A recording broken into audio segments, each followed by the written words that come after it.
All right, welcome back. If you're just joining us, this is still the press coming to you live from the Abuja studios of KAFTAN Television. And now we've been joined by our very own Wale Oloko, who is a public policy analyst. And together we shall be taking a look at some of the headlines we read out to you this morning. Thank you so much for joining us on the program. My pleasure. Good morning. You're welcome. Good morning. It's always amazing to be here with you every Tuesday. Thanks. Now a lot has been going on, especially in the past week. But let's begin with the reaction of some Nigerian citizens following the Naira redesign. I think on Friday precisely, there was some kind of protest somewhere in Ikorodu, Lagos, Ikorodu, Ojota, my 12 axis, and we heard reports of protests and vandalization of properties in Benin and then also in Shagamu, Ogun State.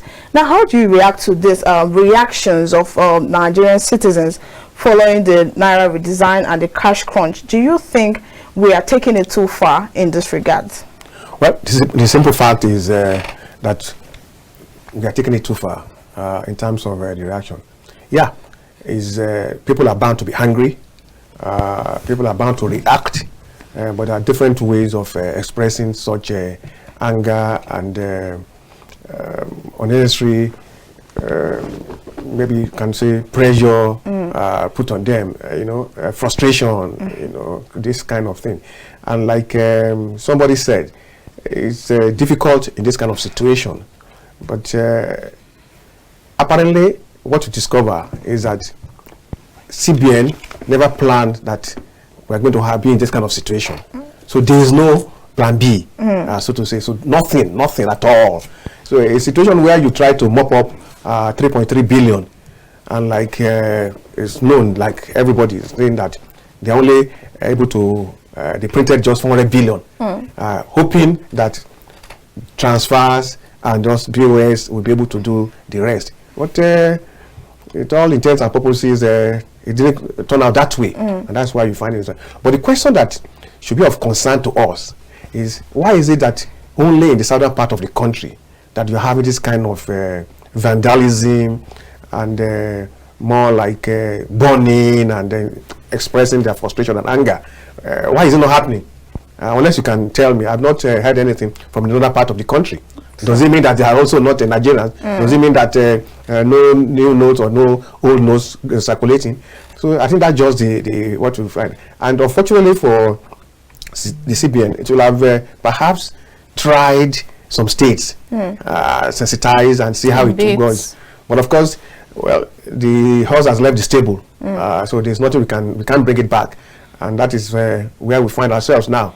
The best is just to hope that maybe something will happen after the presidential election, that they will now think about, okay, let the old and the new notes, maybe we'll use it side by side, believing that the whole essence is to deny the political class the oxygen necessary to pursue their political ambitions. But sorry to cut you, while trying to deny this political class the oxygen like you described, it is so bad that most of the, let's just say, the economy is going down because most of the SMEs, the little businesses, are dying down. They're drying out of the economy.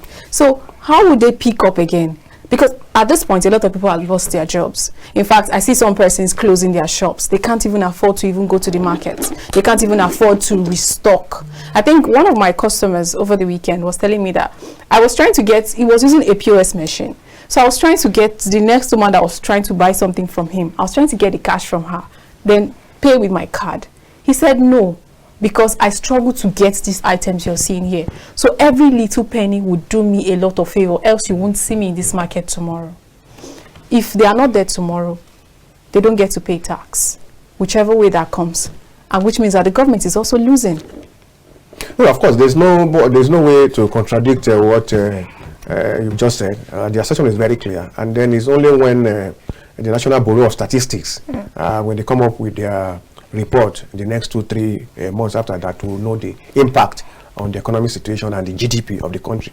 There's no doubt about the fact that the small businesses will bear the brunt, and that's basic, and that is what the reality on ground. But what they are telling, or what the policymakers, the government, is saying, is that well, you need to break the omelet, break the egg before you get omelet.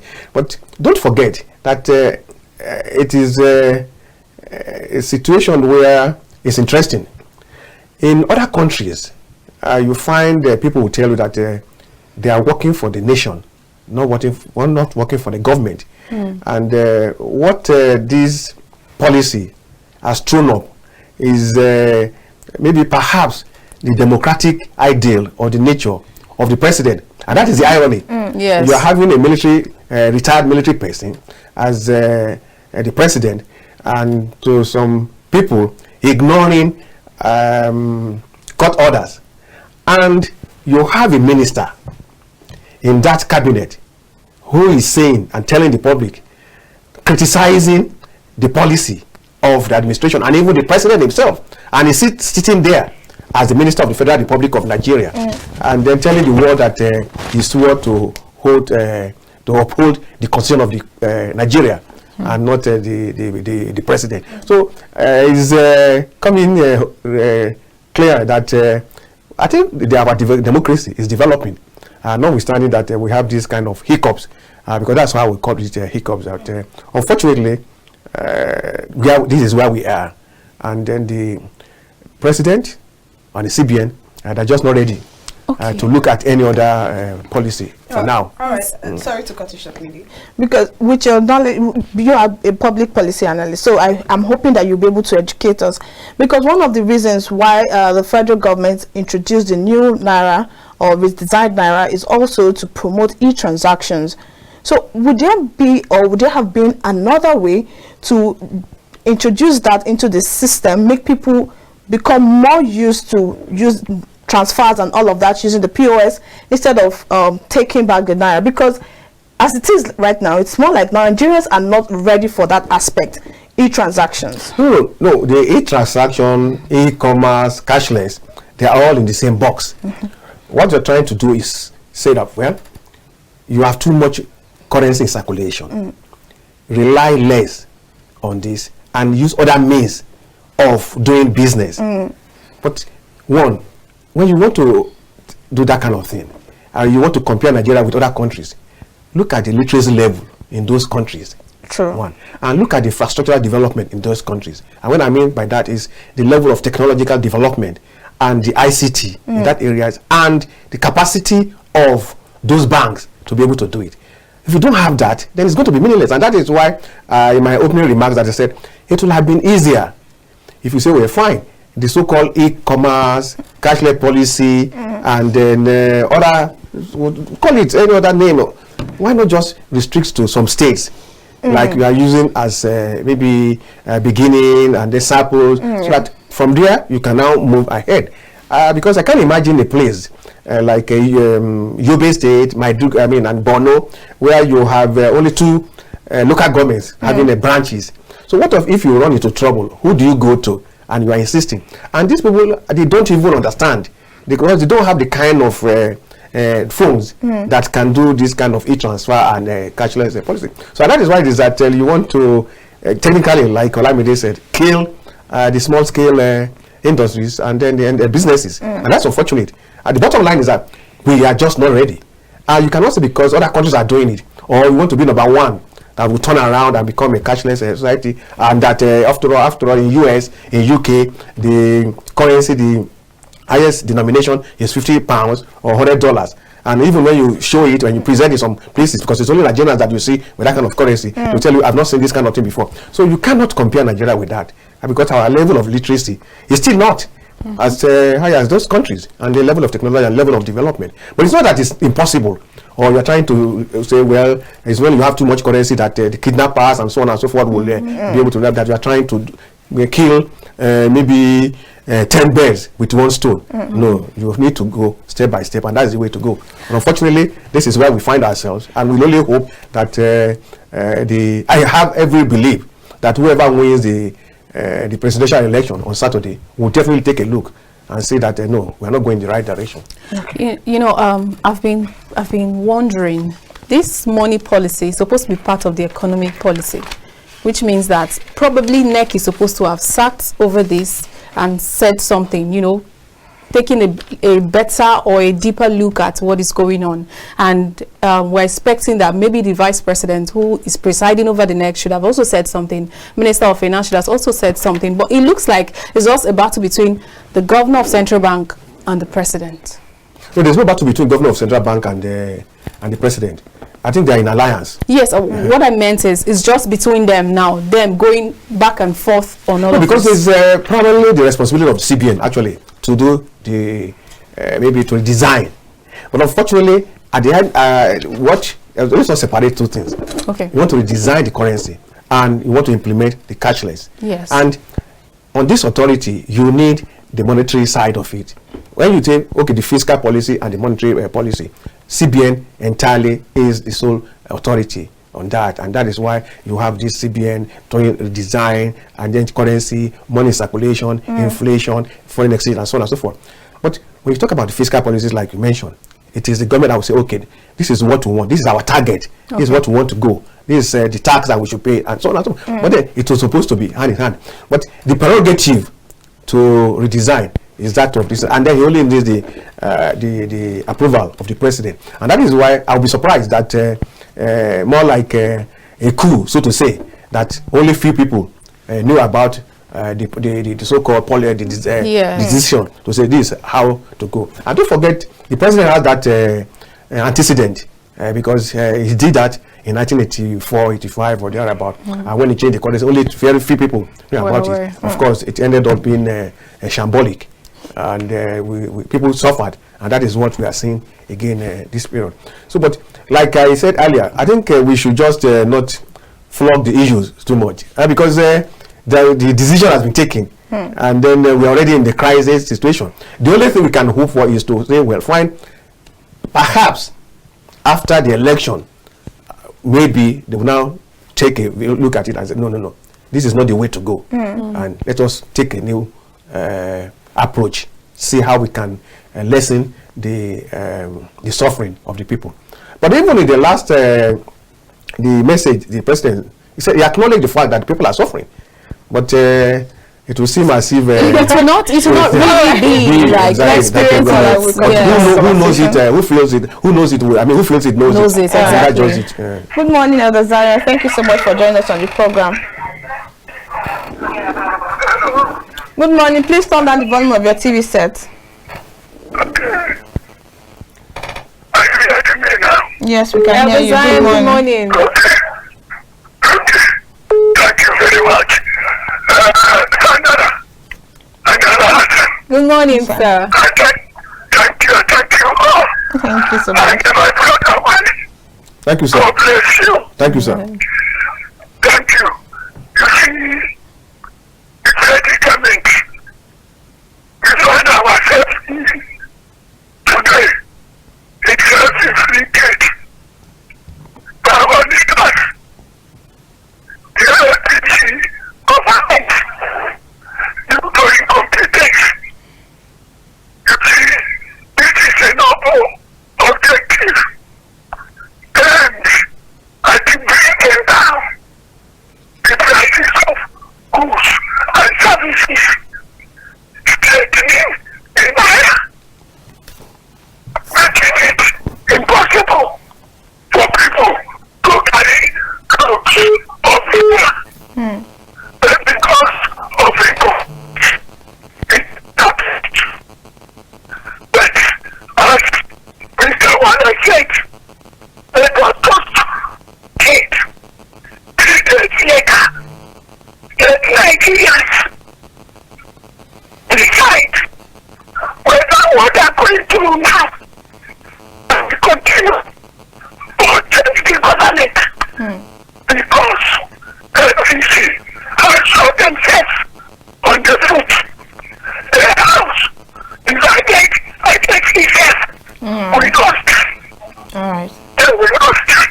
Thank you so much. So that, that's called Nigeria. They are not able. God bless Nigeria as we go to Saturday election and fight out APC and replace them with experienced people and those that have Nigeria at last. God bless you all. God bless you. Thank you so much for your contributions.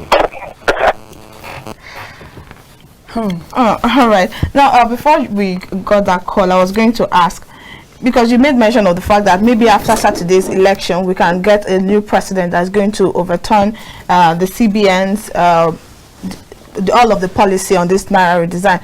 But then we know that some state governors have taken the CBN governor to court and all of that. Now, these particular state governors, do you think that they have a case against the CBN? All of the going to court back and forth, do you think there's actually a case against the CBN? No, let's be clear. Whether they have a case or not, it's not for me to say here, because the courts will decide that. And I think what is important to them, according to at least the information in the public domain, they are concerned about what Olamide has said. People are suffering. The so-called pepper seller, orange seller, and so on and so forth. I think they said they are doing it. Whether it's for their own interest or altruistic reasons, well, we wouldn't know. But people are saying that, how come they are now talking when we have other issues in the past and they never talked about it? How come it is now the issue of this redesign and so on and so forth? That's number one. Number two, whoever wins the election, I'm not saying that they are going to reverse it. No, they're not going to reverse it. What is going to happen is that redesign will continue, because they already. What if the central bank tells you now that they have destroyed all the old notes? That's what you can do. What you can do now is to say, okay, pump more money into circulation to address this. And then they are saying that the printing and the minting company, they don't have the capacity to be able to produce as much as we are expecting. So we still have to endure maybe for the next few months. I think that's just it. The best we can hope for is that they have in the storage enough of the old notes they can now introduce back into the system. And that's just the only hope. Otherwise, it's going to be it's going to affect the economy seriously, and then we are likely to have a drop in our GDP. That's just it. Thank you for admitting the fact that we're going to have a drop in the GDP. What amazes me the most is the fact that now you've asked people to take back their money to the banks. And you said the maximum each person can withdraw as individual account is 20,000 per day. So it simply means that if each person is able to get 20,000 naira, we won't be complaining like this. But it looks as though the funds that CBN said they've been pumping into the banks are not seen. And I think there's an headline that says there are allegations around fund diversion. So they are investigating. But the same people you're probably trying to hold the funds against, because in the local palace they keep saying they're trying to stop the politicians from having access to the funds. It simply means that they already have access to it. The funds have been hijacked. So what can be done at this point? Because most people are complaining, I can't even feed myself before the election day. I can't even, if I don't have food in my stomach, I can't go to vote. No, the reality is that I think about 60 to 65% of Nigerians don't even have up to 500,000 naira in their accounts, or what they can claim to have. So if you ask that they should be given that 20,000 per day, they won't be complaining. And it's just that the currency is not there, or it's not available for the people that you think that you're going to get. But let us face it, where you have shortage in anything at all, bread, cement, gas, fuel, you always have this kind of crisis. But if you have more than enough, then if the demand is not as much as what you have, then you will have this kind of crisis. The bottom line is that there is just not enough, number one. Number two, and the so-called remedy, the so-called alternative, the transfers, is not working. True. Because many people are now trying to use, and that is why the crisis. So there is crisis. Let us just accept that there is crisis, and that we are hoping, and that is it. I'm not going to mention pray. No. This is something that we should be able to do on our own. It's not a matter of prayer. Should we go out of this one now? The funniest part is that some politicians are already taking advantage of it. Some are complaining against their own party. Some are saying, some are accusing other parties of anarchy, that they are provoking anarchy. But some people, some parties are saying, no, it's good. Yes, people are suffering.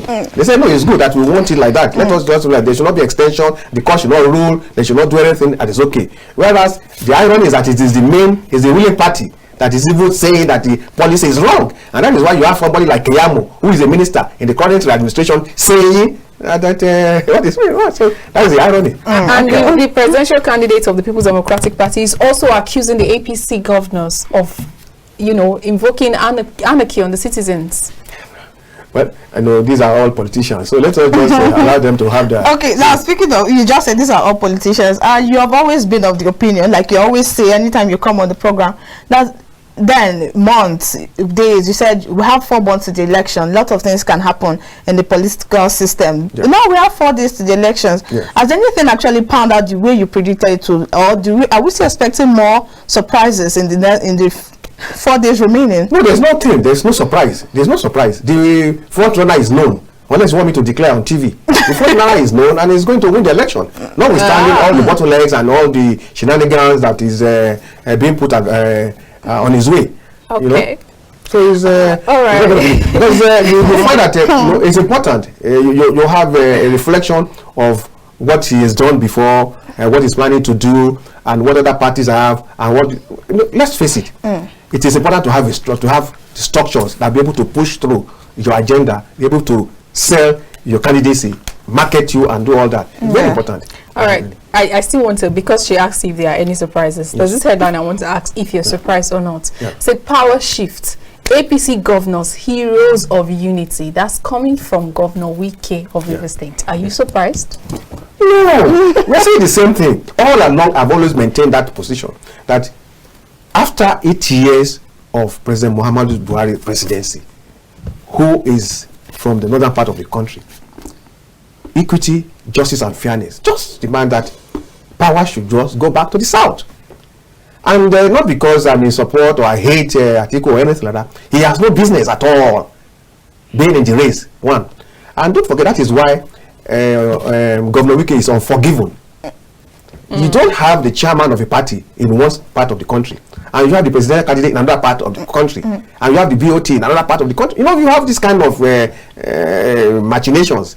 And let's face it, it's been said and it's been confirmed that some of the presidential candidates bought their candidacy. They bought their nomination and everything. So in that case, it's just that money power, then you have more than the other, so you're able to do it. And I'll be surprised if Atiku wins on Saturday. I'll be surprised.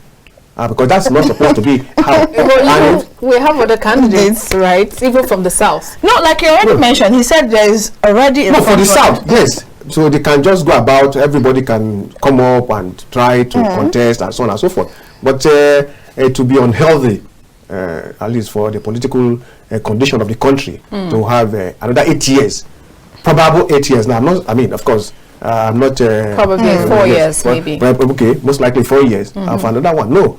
And that is why you will find anarchy, you know, in the country. Because you still have part of the country claiming that they have been marginalized, that not business, and you are not going to have another 4 years. I know it's likely not to be not in our own interest. But of course, anything can happen in Nigeria. But I doubt very much if that is going to happen. All right. With that being said, it's safe to say we still have 18 candidates still vying for the the post of presidency in the country. But then this is very interesting, because when it started off in the national dailies, I was really surprised when the headline came up that INEC was to use MC Oluomo-led packs to distribute electoral materials. But today the headline says INEC has been restrained from using MC Oluomo's led packs in distribution of election materials. But then, how do you think this will pan out? Because for some reasons, it seemed like MC Oluomo led packs had some kind of structure, some kind of understanding. But now, taking them out of the equation, and we'd have the issue of force scarcity, and then we had issues of pack crisis in some parts of Lagos. Let's use Lagos for instance. So how do you now think this is going to pan out? And also put into consideration the quality or the caliber of Oluomo himself. No, let's be honest with ourselves. You know, sentiments aside, we are talking about a situation where a company or a structure can provide logistics in the distribution of election materials. And you are not saying because MC Oluomo is a known supporter of Bola Ahmed Tinubu, so as a result, he is not going to be dispassionate. He's not going to be objective. He's likely to compromise the election. Fine, if that is the belief. And the court has even said, okay, restrain. But of course, I think the thing is coming up tomorrow to decide.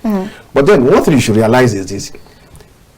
Does INEC have the logistics to be able to distribute election materials in Lagos State without the support of the motor parks and so on and those garages in that place. So that is the question we should ask ourselves. If they don't have, what options, what alternatives do they have? And if you are saying that MC Olomo is going to compromise election and is not going to be objective and so on, have you forgotten that CBN governor was also attempting to run for the president of this country, and the election materials are going to be stored in CBN vaults all over the country? No, I mean, look at it. How can you now talk about being objective in one place and not being objective? So we should not blame INEC. INEC is using CBN to keep election materials. INEC is going to use MC Olomo to distribute election materials. So what are we saying? It is that's why we say that politicians like to create a crisis, and I doubt if we have confidence in the beavers. So how does MC Olomo's transport companies or movement of logistics have anything to do with all this one? Because is he going to start operating all the elections? And then don't forget that all those ones, they are all in serial numbers, and you can easily identify the distribution and those places. So I think that people are just trying to make a mole out of a mountain. It's not a mountain out of a memory. So that just it. It doesn't really make sense. But of course, they have every right, and that is the whole essence of a democracy. And they are now in court, and then the court will have a final say. But the question is, will INEC be able to do the work effectively? Because at the end of the day, they are still going to blame INEC for not providing, because some people will still be on the queue around 3 p.m. on Saturday waiting for election materials, and they will not get it, all because they cannot get bias. No, sorry to cut you short, Bidi. Because all of this, aside the fact that, like you said, politicians will always try to create crisis, but this ends up on the side of the viewers. They need to be able to trust that INEC can deliver properly. So with MC Olomo's affiliation to the APC, people might not have some kind of distrust in INEC if actually this pulls through, or there's no restraint, and at the end of the day, INEC has to go with MC Olomo's led packs to distribute the electoral materials. No, that's what I'm saying. Now, there's no what can you do? INEC does not have a logistics company. So from your own opinion, you don't think that there's another way? They always have to contract people. They have to contract people. Whether they now contract MC Olomo or other people, let them go ahead and do it. So this is not it's not sacrosanct that they must use that company. They can use other means if they have alternatives in Lagos State. That's it. All right. Now we have 3 days till the election. Do you think INEC is ready for this election? No, for this election, yes. Categorically, I can tell you that it's ready, except the issue of the cool cash. I think they said CBN they said they want cash. Yes, I think CBN has promised. I think they said they are going to collect whether today or tomorrow. That's what they call the cool cash. They still have, and that is what is one of the House of Rep members too. Dogua, or what's the name of the man that said he needs at least 70 million naira to be able to pay all the polling agents and so on and so forth. So maybe that is why you find the money is not available to the market women. Maybe exactly. That's why they are. Now this is it. If INEC needs cash to run this election, ordinary Nigerians also need cash to get to their polling units, whichever way. Some persons are probably people go to work, then from Friday they will need to travel down to their locations, and you don't have funds to go. So how do you then vote? No, what they're saying is that the exigency of the situation, because don't forget, we now have election monitors from all over the world. You have the Commonwealth, you have the African Union, ECOWAS, international observers. You have a lot of international observers in town. So I think the priority now is Nigeria's stability, which should take, it should be uppermost in our minds. Perhaps, I'm not saying, perhaps that is what is happening, that if you cannot go to work, stay at home, but let us have this election, because this is a game changer, so to say now. And that is the future of Nigeria is dependent on whatever is the outcome of the situation on Saturday. So if you're not going to work, please stay at home and allow INEC to perform today. Because don't forget, INEC has the money. They have money. It's just that they cannot have access unless they now have a bilateral arrangement with CBN to be able to get their cool cash. So also the politicians, because there's a limit or there's maximum on which a politician can spend.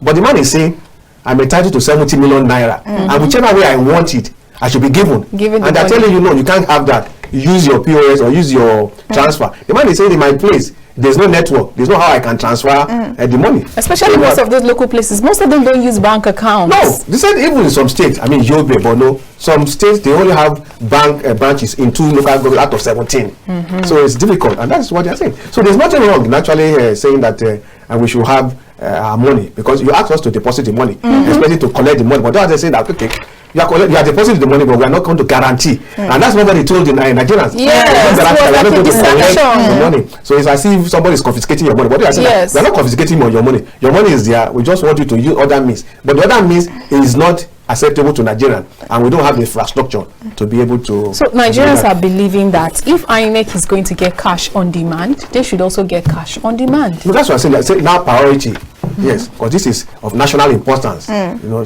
that national security is also involved. That we should allow INEC to have that access, and maybe we should just wait because they are doing it on behalf of all of us. You know, on the line again. Let's take a call and continue our conversation. Hello, Alhassan. Thank you. Please, sorry for coming again. I want my brother Wale to answer one question for me. Okay. You see, he said that Atiku don't have right to contest this election. In that the North has produced Buhari with finishing 8 days. So he says it's not justice. So I want to ask him, is it justice the region down south who have produced president for 8 years and they now ended up as vice president for another 8 years? Yet there is a section of the south that cannot produce anything. Is it justice? Is it equity? Is it fairness? What we are doing in this country is hypocrisy, hate, and selfishness. And what he saying is true. Terrible. From the southwest, they're supposed to contest too. It's so called to the session that cannot produce. Let him answer me. Is it justice? Is it fairness? Is it equity? Thank you. Alright, thank you so much. Do you want me to answer that? Yes, what's the question for you? No, I don't want to say that. No, I didn't say that Atiku has no right. Yes. I'm saying that it's just not fair for political stability of the country. And what Alhassan has just asked again is that, okay, let's assume, or let me just assume that is the question, that, okay, the presidency should now be given to the southern part of the country. Is it fair that the southwest should also participate? And that is I think that's, am I right? I think yes, that's yes. If you're talking about equity, fairness, I think Alhassan has a point there. But what we are saying is that whatever be the case, let us just rule out Atiku first. Let us rule out Kwakwanso.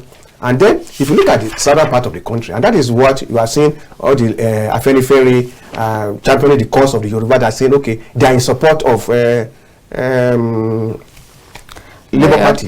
So you can see, and that is why they are not even supporting Tinubu or supporting Adebayo. Because that is what they are saying, that equity, fairness, and justice. That is what they are saying. So I think that's just it. It's a simple answer. We have more callers on the line. Good morning. Thank you so much for them. Good morning. Hello, Sandra. Long time.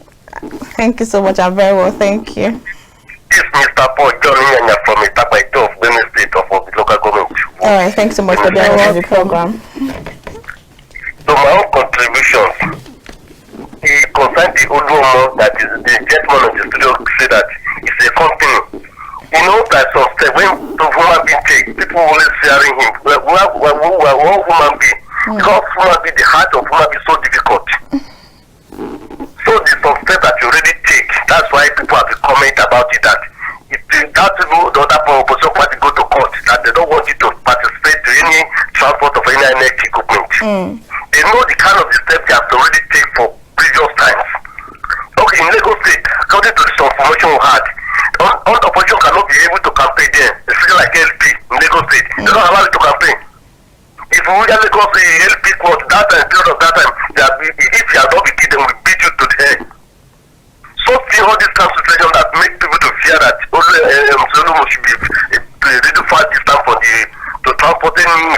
That's the only thing. Thank you. All right. All Thank you. for this election, pray that Nigeria will not be afraid of them because of this wicked politicians. Thank you. Oh, thank you so much. I think it's just a quick one. I think Yes. it has every right, and that is why that is beauty. This is our democracy. Labour Party has gone to court and have given them the so-called injunction, and they're going to hear the case tomorrow. But the issue, what we are saying is that let INEC now look for other companies that can do the job, so that should not be the reason why election will not hold or election materials will not be distributed. And that's just it. You know, sometimes I wonder why the fuss about this 2023 elections, because even in 2019 they said 2019 elections was going to be the game changer, and now we have 2023 elections as the game changer again. Now schools have closed, everybody's ready for this election. Why so much fuss about 2023? Well, I mean, there shouldn't be. Let me just agree with you. There shouldn't be, and we always have going to have elections. 2027, Subsequently, it will always happen. And they always came to be the game changer. But I think the bottom line is that we are somehow not at perhaps the stage we expect that after 62, 63 years of independence, and that we should be able to at least arrive at a particular destination. But we are not there yet, and that is why everybody is hoping. I think that is what is driving the process now and the spirit, not because it's going to be anything different. Why this one is a game changer is that you don't have a situation under normal circumstance now. Let us be clear.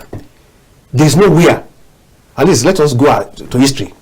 You have a party in power and people are complaining seriously, and at the eve of the election you now have this crisis Olamide mentioned of currency. People are suffering, and the candidate of that ruling party is still a front runner. That is an unusual situation. And that is why I say this is a game changer in the sense that if it happens eventually that Tinubu wins, then we are going to now ask ourselves, Nigerians, how market? What were we screaming about? All right, let's take this call before we continue our conversation. Good morning, and thank you so much for joining us on the press. Yeah, good morning. Good morning to you too. Hello? We can hear you. Please turn down the volume of your TV set and go ahead and make your contributions. I'm turning it down completely. Okay. Please go ahead and make your contributions. I just want to thank that your guest there in the studio. Thank But you. he's answering all questions without being biased. This is the kind of person who likes you to bring them in your studio. All right. So I just want to thank him very well. Okay. I prefer to thank him there. All right.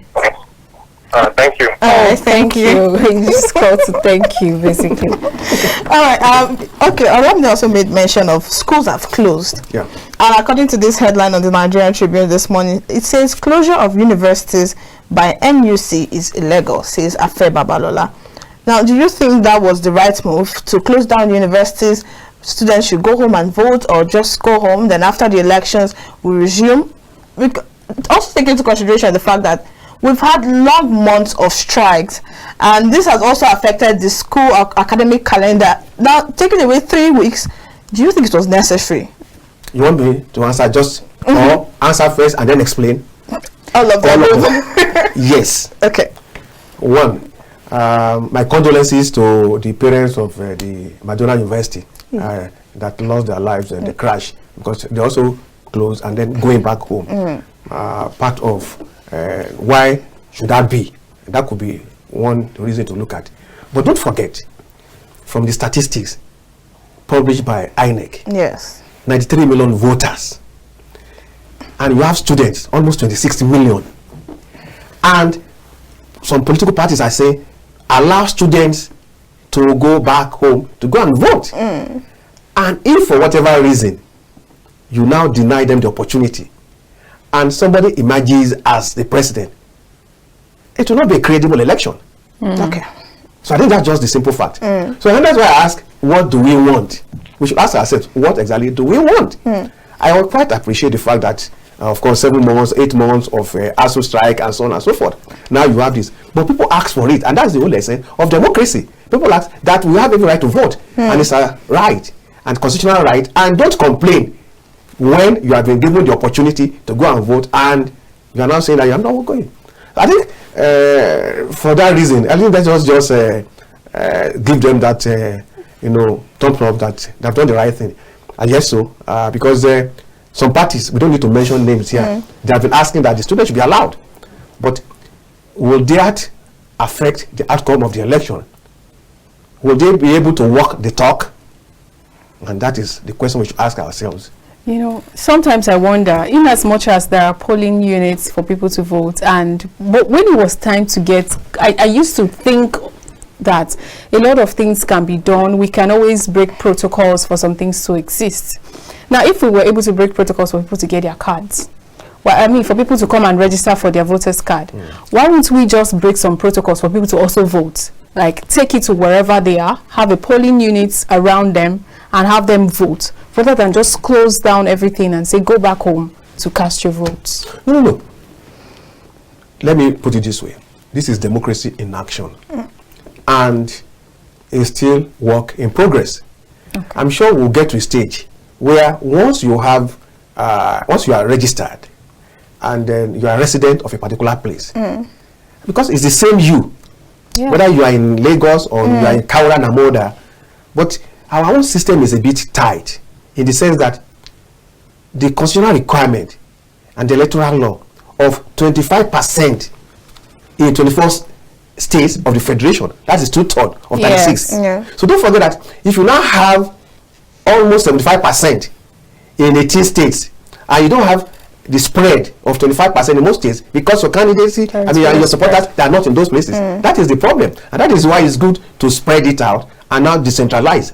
I want to believe that is just because if you insist that everybody should stay in Abuja, you have more voters in Abuja than in your own home states. Then you will not have the advantage of 25% that you need to be able to meet up with the standard requirement. So I think for now that is what we have. Maybe as we develop, then you now have a situation where you can now vote wherever you find yourself. But even in most developed societies, it doesn't really happen like that.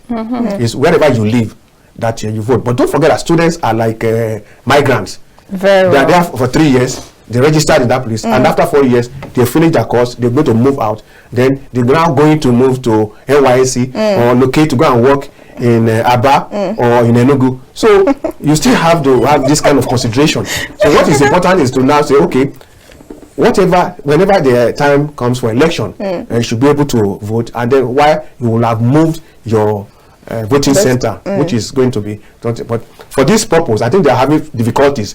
Some claim that they register at a particular place and they apply to change their voting center, but they have not been able to get any response. Thank you so much. It's been amazing talking to you. Thank you so much for coming on the program today.